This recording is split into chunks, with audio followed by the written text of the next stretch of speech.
সময় সিঙ্গুরের ধর্ণা মঞ্চে রাজনাথ সিংকে দেখতে পাওয়া গিয়েছিল। সেই সময় তো শিল্পের বিরোধিতা করে বা মুখ্যমন্ত্রী মমতা বন্দ্যোপাধ্যায় তখন মুখ্যমন্ত্রী ছিলেন না, তিনি আন্দোলন করেছিলেন। আজকে সিঙ্গুরের মানুষকে আপনার কি বার্তা দিতে চাচ্ছেন? দেখুন, আজকে অনেকগুলো বার্তা আছে। তার মধ্যে একটা হচ্ছে, প্রশাসন থেকে শত চেষ্টার পরেও প্রায় 250 জন সিঙ্গুরের কৃষক কিন্তু এনওসি দিয়েছে এই সভার জন্য।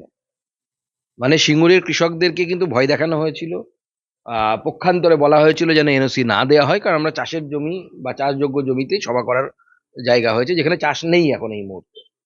তো স্বাভাবিকভাবে এটা একটা বিরাট বড় বার্তা যে সিঙ্গুরের কৃষকরা বুঝতে পেরেছেন যে তাদের জীবনকে নিয়ে মমতা বন্দ্যোপাধ্যায় ছিনিমিনি খুলেছে।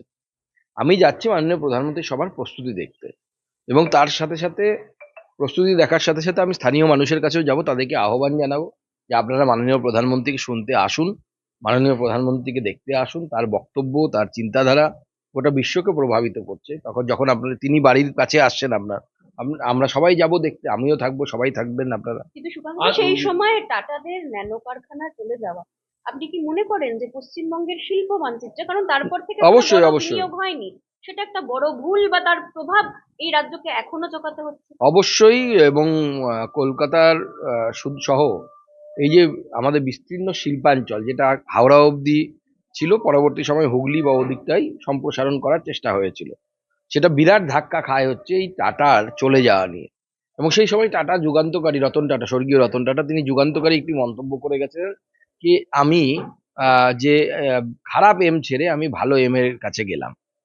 এটা কিন্তু যুগান্তকারী মন্তব্য। এবং আমরা বলছি, বিজেপি সরকার এলে, 26-এ যে বিজেপি সরকার আসবে, সেই সরকার সিঙ্গুরে শিল্পায়নের জন্য এগোবে, ওই জমিতেই আমরা কারখানা তৈরি করব। দেখুন, টাটা গ্রুপকে আনতে পারবো কিনা এই মুহূর্তে আমার কথা না বলে, টাটা গ্রুপের সাথে কথা না বলে বলা উচিত না, কিন্তু আমরা শিল্পায়ন করব, ওই জমিতেই করব, কৃষকদের মত নিয়ে করব।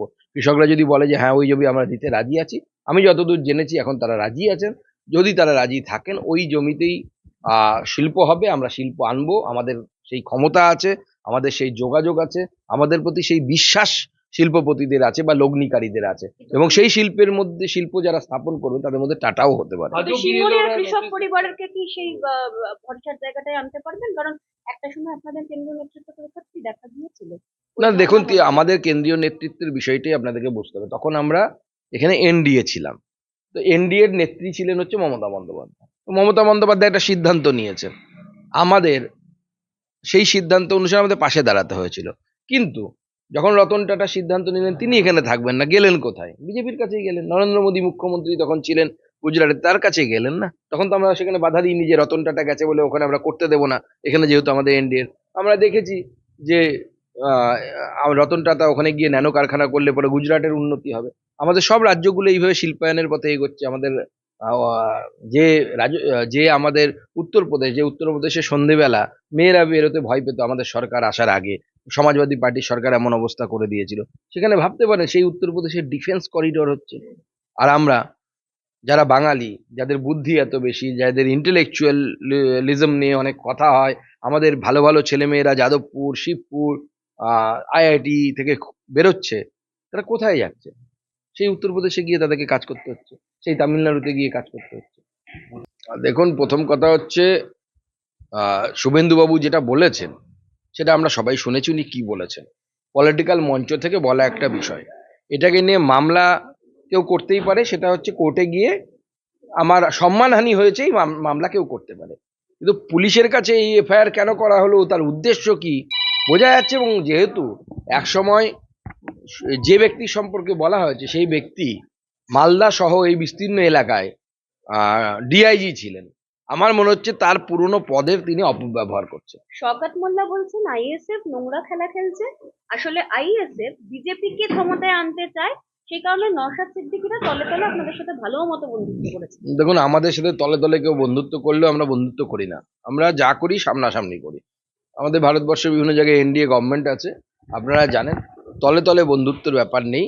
আইএসএফ তার নীতি আদর্শ নিয়ে লড়ছে, আইএসএফ আমাদের পুরো 180 ডিগ্রি দূরে অবস্থান করে।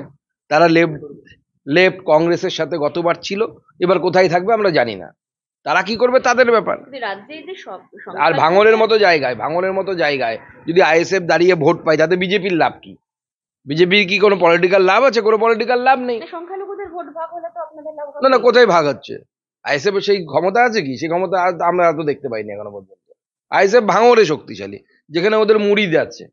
ওদের ভোট ব্যাংকটা হচ্ছে ওদের ওই যে ধর্মীয় স্থান আছে, তার মুরিদ যারা হয় তারাই দেখি জেনারেলি আইএসএফ এর সমর্থক হয়।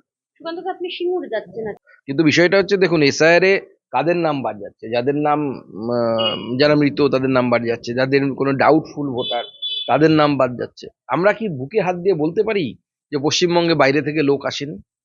এসেছে তো, বছরের পর বছর আমরা দেখেছি তো, ডেমোগ্রাফিক চেঞ্জ হয়েছে এই পশ্চিমবঙ্গে। এটা বাস্তবিকতা। হিন্দুদের সংখ্যা কমেছে সীমান্তবর্তী এলাকায়, মুসলিম সংখ্যা বেড়েছে। টোটালটা কি বায়োলজিক্যালি পসিবল? যারা বিশেষজ্ঞ তারা বলছেন না, বায়োলজিক্যালি অর্থাৎ জৈবিকভাবে এটা সম্ভব নয়, এটা অনুপ্রবেশের মাধ্যমে সম্ভব। এটা আপনারা না না, দেব কেন নোটিশ পাবে না? এটা এই জিনিসটা আপনি আমাকে বুঝিয়ে বলুন তো।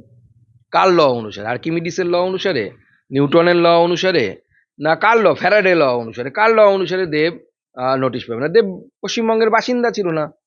দেবের বাবা মুম্বাইয়ে কাজ করতো, তার ভোটার লিস্টে মুম্বাইয়ে নাম ছিল। দেব তো 2010-এ এসছে এই রাজ্যে, ভোটার লিস্টে নাম এসছে তার। তার কাছে নোটিশ কেন যাবে না? তাকে শুধু ডকুমেন্টটা দিয়ে দেখাতে হবে। যেভাবে সম্ভব, ফিজিক্যালি গিয়ে যদি সম্ভব হয় কারো মাধ্যমে পাঠাতে পারেন, সেই বিষয়ে ব্যবস্থাও আছে। ঠিক আছে, Thank you. Thank you.